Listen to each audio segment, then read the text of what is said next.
Good morning, students. Welcome back. So let us continue with gravitation. What is weight first? Weight is force, gravitational force exerted by Earth on the bodies lying on its surface. For example, ये अर्थ है and this is a body, its mass is m. So according to Newton's gravitational law, there will be force of attraction between this body of mass m and earth. So this force, as I told earlier, it acts along the line joining centers of two bodies. If these are two bodies, this is line joining centers of two bodies. This distance is say small r, its mass is m, इसका mass small m. So small m मास के ऊपर force इधर लगेगी. So this is the force on small m. So this force according to Newton is given by Gmm upon r square. I emphasize that this r is the distance between centers of these two bodies. अगर हमारी body ऐसे पड़ी हुई है और दूसरी body बिल्कुल इसको टच कर रही है तो this will be your r, distance between the centres. So हमारी बॉडी यहाँ पड़ी हुई है अर्थ के ऊपर. So the distance between these two centres of these two is slightly greater than the radius of earth. Radius of earth हमारा यहाँ तक हुआ, तो ये जो डिस्टेंस है ये थोड़ी सी ज़्यादा है. So I can take it approximately equal to capital r the radius of earth. So this force जो कि अर्थ ने इस बॉडी के ऊपर लगाई वो इसका वेट कहलाए. So weight of a body is the force which is exerted by earth on objects lying on its surface. अगर यहाँ पे होती है बॉडी तो इनको सेंटर्स को इनको ज्वाइन करते हैं हम इन दोनों के सेंटर्स को, तो फोर्स इधर लगती है. So this will be the direction of force. So ये फोर्स इस बॉडी का वेट कहलाएगा. We can calculate this force from Newton law. We know F इज इक्वल टू ma and this force, when force is applied by earth, then acceleration is equal to g. So आपका भार if it is 50 kg, g की value let me take 10 metre पर second square, तो this is the force 500 kg metre second minus 2 and this is called Newton. So इतनी force लग रही है 50 kilo के बच्चे के ऊपर अगर वो अर्थ के सरफेस पे यहाँ बैठा हुआ है. So this force is called his weight. You denote it by capital F और you may denote it by W or F. Now then comes what is gravitation.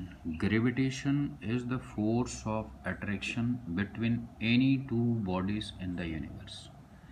Whereas gravity is the force exerted by earth on any object. तो जैसे ये बच्चा है यहाँ पे, इसके ऊपर जो अर्थ फोर्स लगा रही है इसको हम कहेंगे ग्रेविटी. तो gravity we can say it is the special case of gravitation. जब दो ऑब्जेक्ट में से एक ऑब्जेक्ट हमारा अर्थ हो तब हम इस फोर्स को जो इस ऑब्जेक्ट के ऊपर लग रही है अर्थ ने जो लगाई, that is called excuse me, it is called gravity. Now you know when force acts on any object it produces acceleration. तो ये हमारे पास एक बॉडी है, suppose it is held at certain height above the ground. ये आपके हाथ में body, its velocity 0 अभी आपके हाथ में. द मोमेंट यू रिलीज अर्थ इसके ऊपर फोर्स लगाएगी जिसको कि हम क्या कहेंगे, ग्रेविटी. इस बॉडी के ऊपर जो अर्थ ने फोर्स लगाई that is called gravity. This gravity will produce acceleration. जब फोर्स लगती है तो एक्सेलरेशन प्रोड्यूस होता है. तो एक सेकेंड में ये बॉडी इस बिंदु से यहाँ आ गई. दिस इज 1 सेकेंड, इसकी वेलोसिटी 0 से 9.8 मीटर पर सेकेंड है। तो increase in velocity in 1 second is 9.8 metre पर second. So what is acceleration? Acceleration is increase in velocity in 1 second. So acceleration is 9.8 metre पर सेकेंड स्क्वायर. फिर 1 second लगा इसको यहाँ से A से B आने में. A b is the distance travelled. A से बी 1 सेकेंड और वेलोसिटी 9.8 मीटर पर सेकेंड थी ए पे और बी पे 19.6 मीटर पर सेकेंड.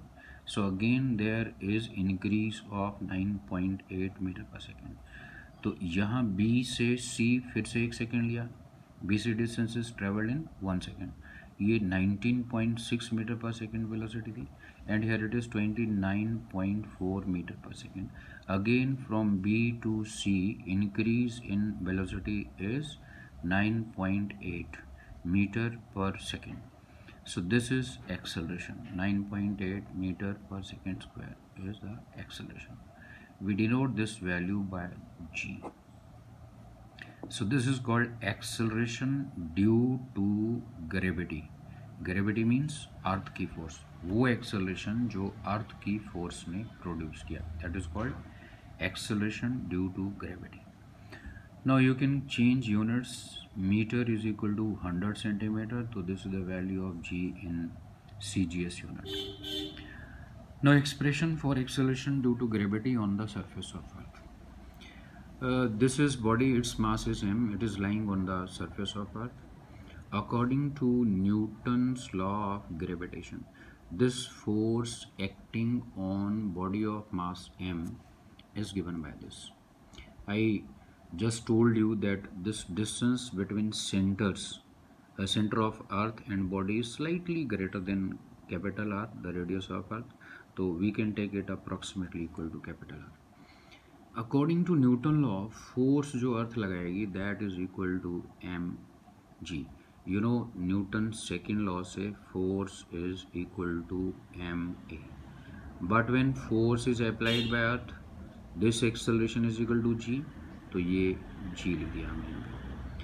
ये है force on body of mass m according to Newton's law of gravitation. और ये है force उसी ही body के ऊपर जिसका भार small m है जो लगाई अर्थ ने. तो इसका मास, अर्थ का mass m, capital M. So ये force Newton law, gravitation law से, this is from Newton law of motion. Equate these two equations, right hand side इनकी इक्वेट कीजिए. mg is equal to g m m upon r square. m cut गया, so this is expression for small g. So we can say acceleration due to gravity is independent of mass of the body. अगर आप suppose first floor से एक payable गिराते हैं तो उसकी velocity 1 second में 9.8 मीटर पर सेकेंड बढ़ जाएगी. अगर आप एक लोहे की बड़ी सी बॉल या बैट क्रिकेट का उसको गिराते हैं जिसका भार ज़्यादा है तो उसकी स्पीड में भी 1 सेकेंड में इतनी इंक्रीज होगी. So we can say acceleration due to gravity is independent of mass of body, but it depends on mass of planet and radius of planet. If you want to calculate value of acceleration due to gravity on the surface of moon, तो ये moon का mass, moon का radius. Jupiter पे निकालना चाहते हैं तो ये जुपिटर का मास और जुपिटर का radius.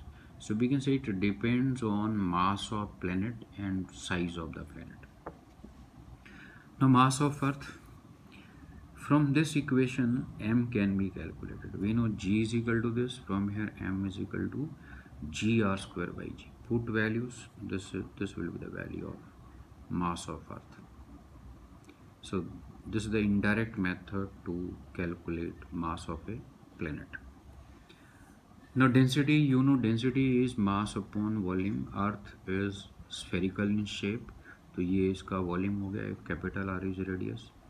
This mass of Earth is given by this. This is mass of Earth. So put value of m here. It is g r square divided by capital G. So ये r square है, ये r की power 3 है, तो नीचे एक r रह जाएगा. So 3g upon 4 pi capital G r.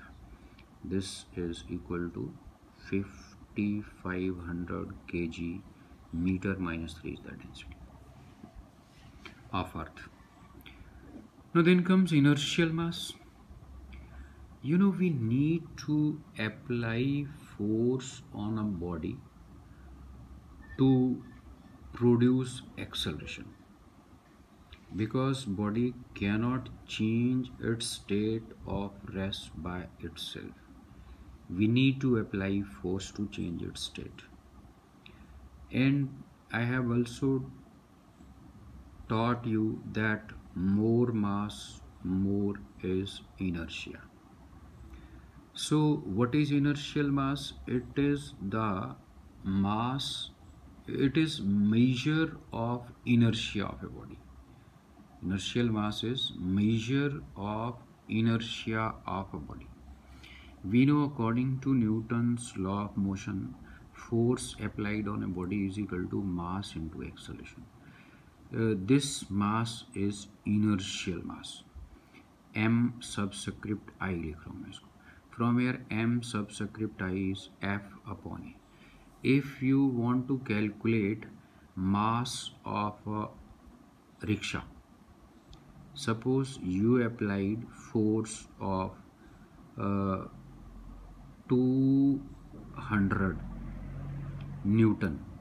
200 Newton. Newton is kg meter second minus 2. And जब आप रिक्शा के ऊपर फोर्स लगाएंगे, acceleration will be produce. Let us suppose this acceleration produce is 5 metre पर सेकेंड स्क्वायर. ये metre पर second square cut गया and this is 40 kg.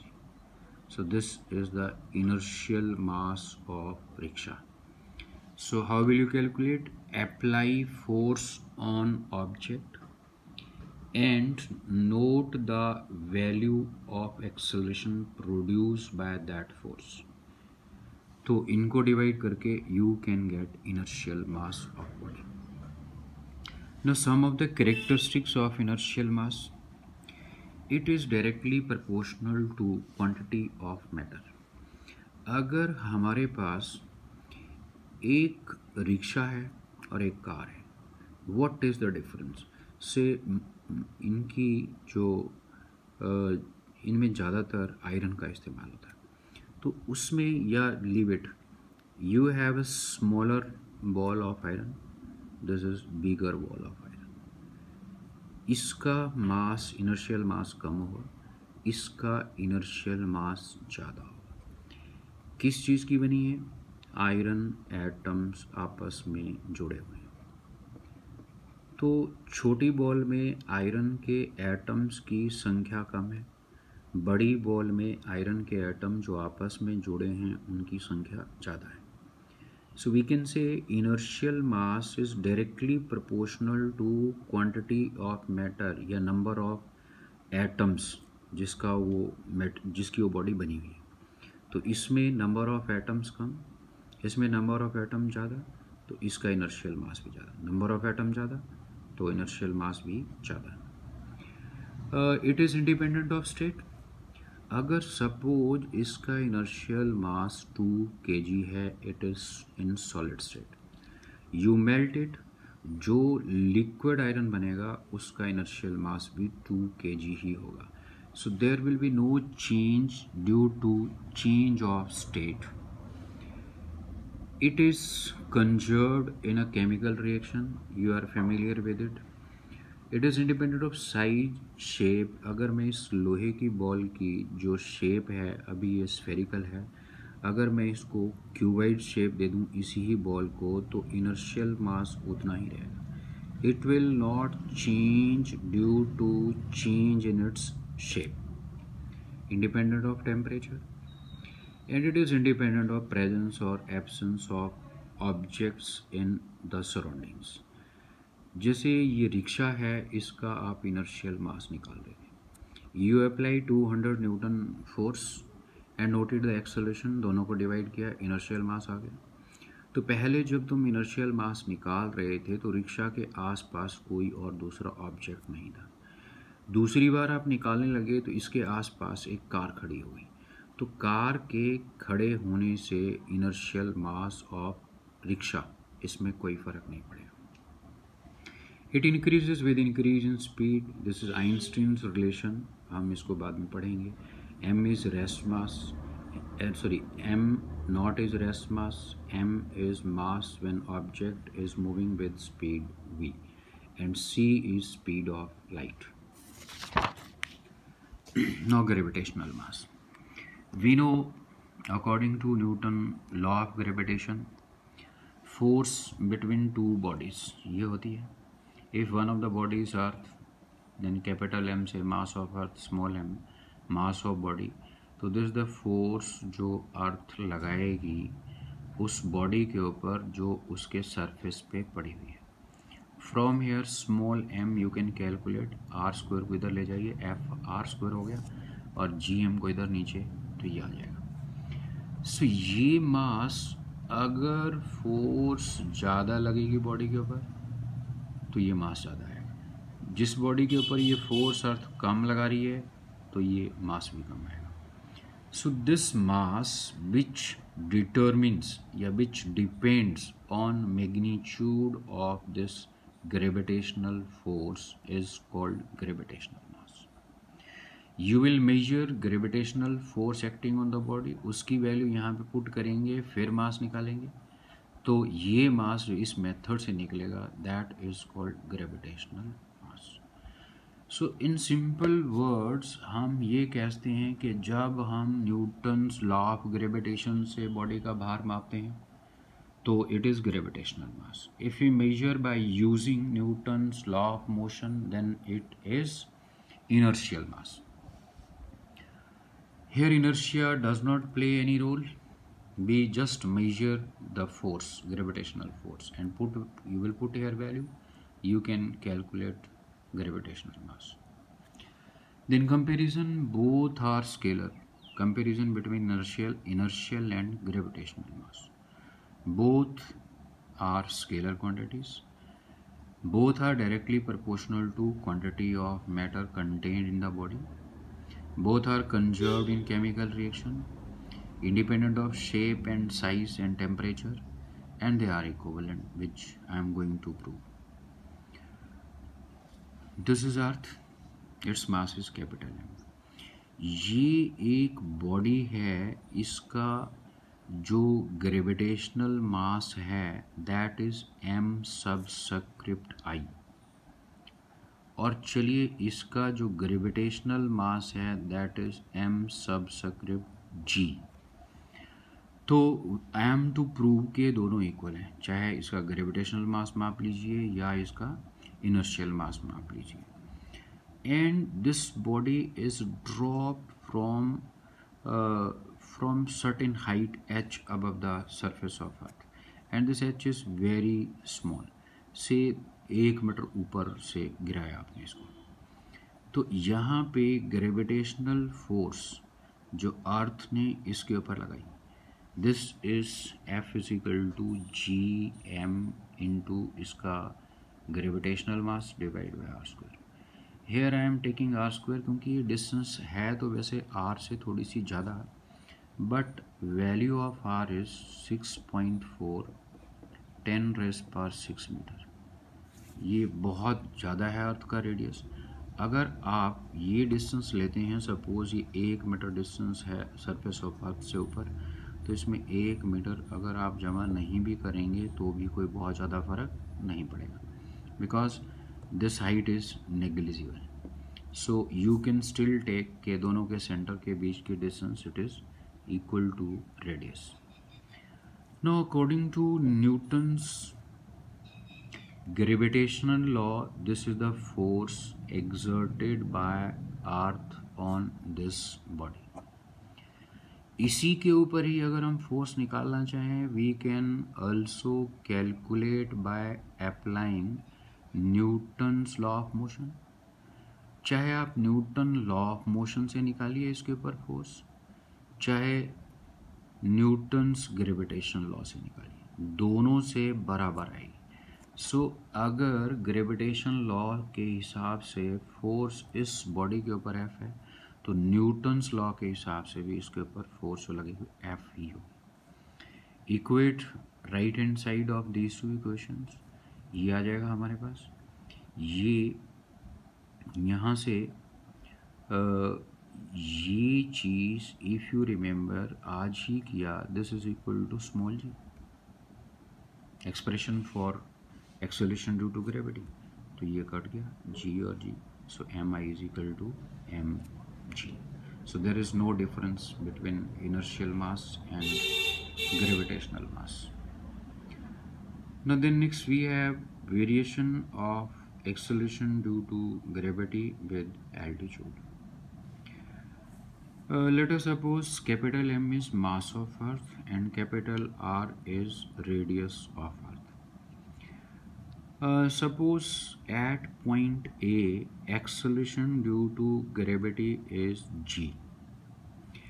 B point is at height h above the surface of earth. यहाँ पे acceleration due to gravity की value it is g dash. So ये at point A g is equal to g m by r square. यहाँ body को रखेंगे तो distance body के centre और अर्थ के सेंटर के बीच की इट इज कैपिटल आर। यहाँ रखेंगे तो डिस्टेंस बिटवीन अर्थ का सेंटर और बॉडी का centre it is are plus H. तो यहाँ पे जी की वैल्यू जी डैश, तो it is G M upon distance of B point from centre of earth. Now divide these two, g M cut जाएगा, ये आ गया हमारे पास। Take are square common in denominator, ये आ जाएगा, ये आर स्क्वायर और ये आर स्क्वायर कट गया। इसको अगर हम डिनोमिनेटर को ऊपर ले जाएंगे power -2, we can expand it with the help of binomial theorem. Binomial theorem क्या कहती है, 1 प्लस हो या माइनस हो, इसको एक्सपेंड करना हो तो it is 1 plus n into x. I have told you कि अगर ये x एक से बहुत छोटा हो तो हायर पावर जो है बहुत छोटी आती है, तो आगे वाली टर्म्स हम बाइनोमियल थ्योरम की नहीं लेते क्योंकि उनकी वैल्यू बहुत ही छोटी होती है। तो दिस इज फर्स्ट टर्म, एक है, एक लिख दिया। दूसरी टर्म कैसे लिखते हैं, जो ब्रैकेट की पावर है उसको मल्टीप्लाई कर देंगे ब्रैकेट की सेकंड टर्म के साथ, तो ये n और x मल्टीप्लाई कर दिए। यहाँ पे क्या होगा जी हमारा -2 और h अपॉन आर मल्टीप्लाई हो जाए, तो plus -2 into h upon R, it gives us 1 - 2h by R. If you subtract some number from 1, जैसे 1 से 0.2 घटा दिया तो 0.8, इट इज़ लेस देन 1, तो इट इज़ 1 माइनस समथिंग, इसकी वैल्यू से 0.2 है तो ये आएगा 0.8, 0.8 is less than 1, so it will give g dash upon g is less than 1 क्योंकि ये साइड 1 से छोटी आई, and it implies g dash is less than g। तो वी कैन से कि यहाँ पे अगर g की वैल्यू 9.8 मीटर पर सेकेंड स्क्वायर है तो यहाँ पे से इट इज़ 9.0 मीटर पर सेकेंड स्क्वायर। जैसे जैसे हम ऊपर जाएंगे g की वैल्यू कम होती जाएगी। यहाँ पे एक बहुत इंटरेस्टिंग चीज़ नोट करने वाली, बहुत इम्पॉर्टेंट चीज़ ये है, this relation can be applied only when h is से less than 100 kilometre, but 100 kilometre से ज़्यादा हो तो हम इसको नहीं लगाएंगे, ये रिलेशन इस्तेमाल करेंगे, because this relation will hold, जैसे h upon R is 100 kilometre divided by radius of earth, it is 6400 kilometre. तो ये आ गया 1/64, जो कि 1 से काफ़ी छोटा है। तो जब कोई नंबर 1 से छोटा होता है तो हम उसकी हायर पावर्स को नेगलेक्ट करते हैं। से ये मान लिया, late us suppose it is 0.2 suppose, तो इसका स्क्वायर लेंगे तो क्या आएगा 0.04। तो ये बड़ा है, इसका स्क्वायर लिया 0.2 का तो ये आएगा, ये और छोटा हो गया। क्यूब लेंगे और भी छोटा होगा। So we can say we can safely ignore other terms if h upon r is very small.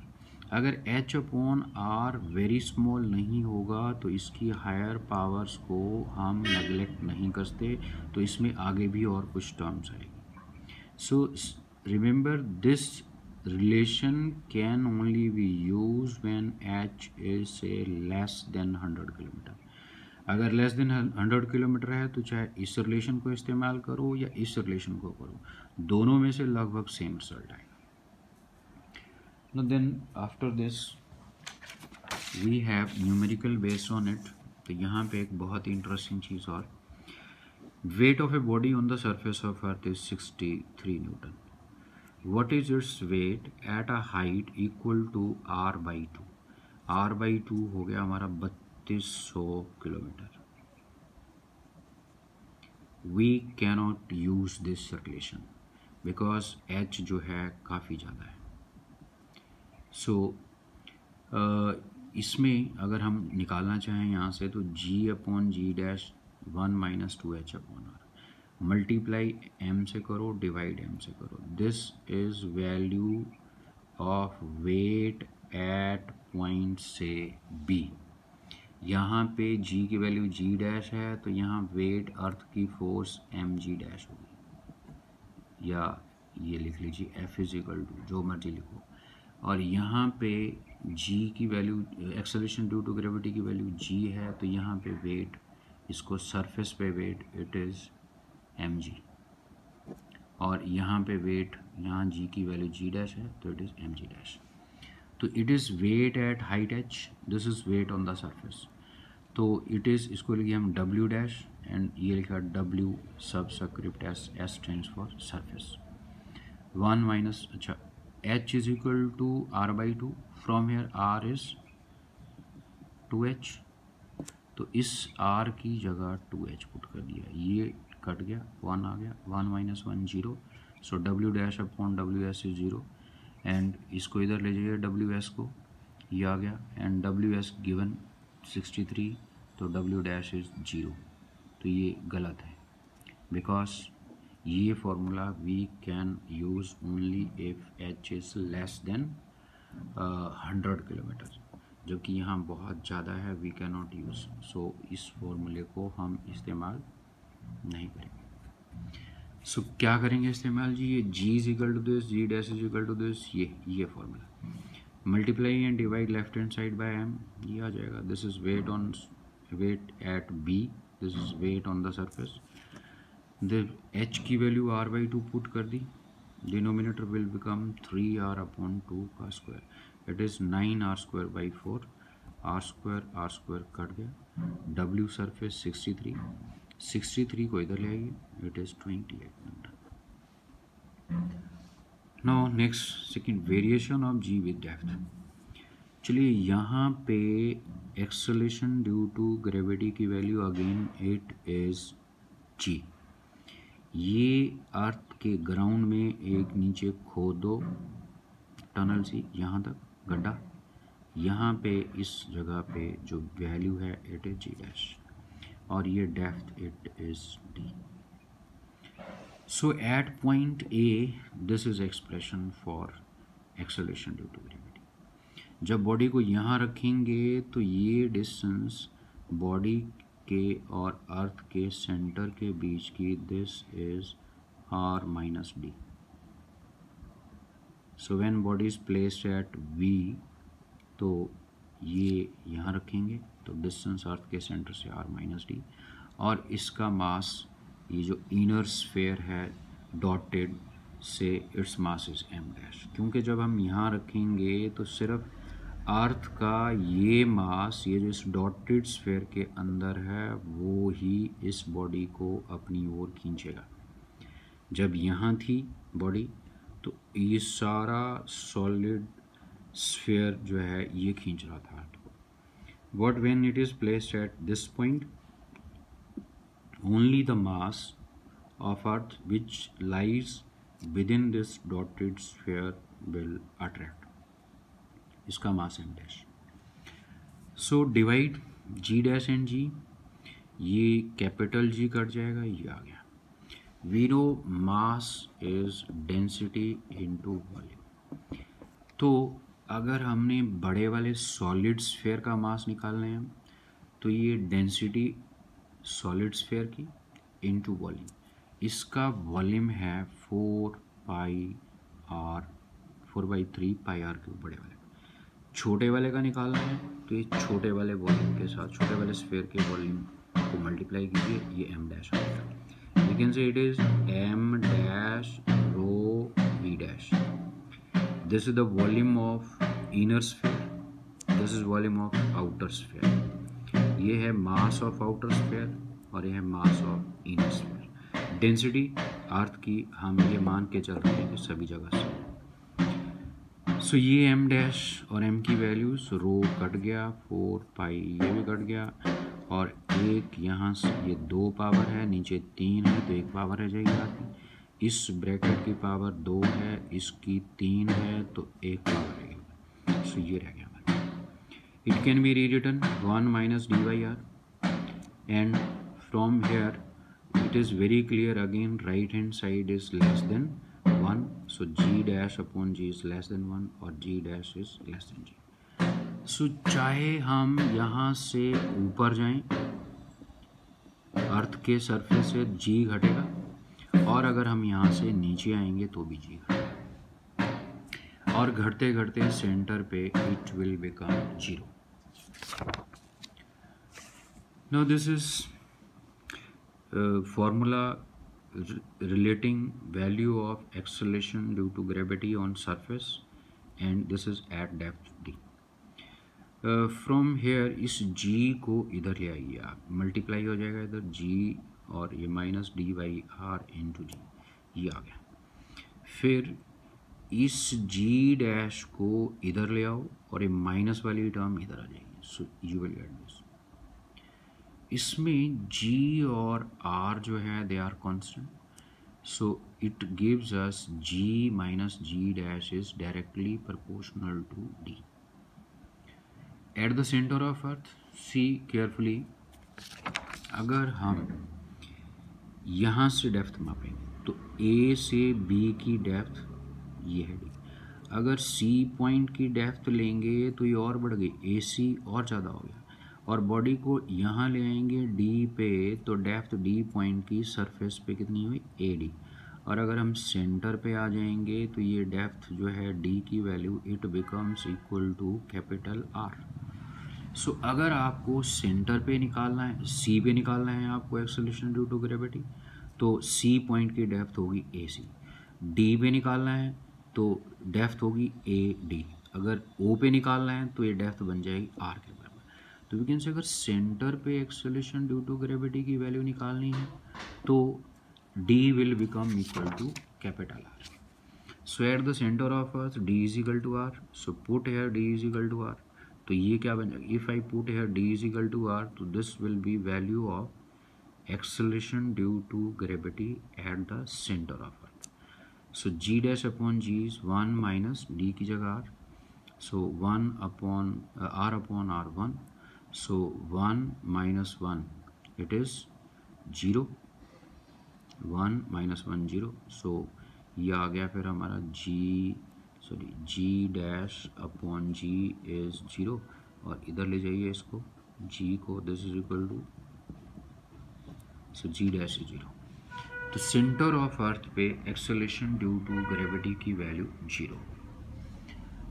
Now comparison of height and depth for same change in g।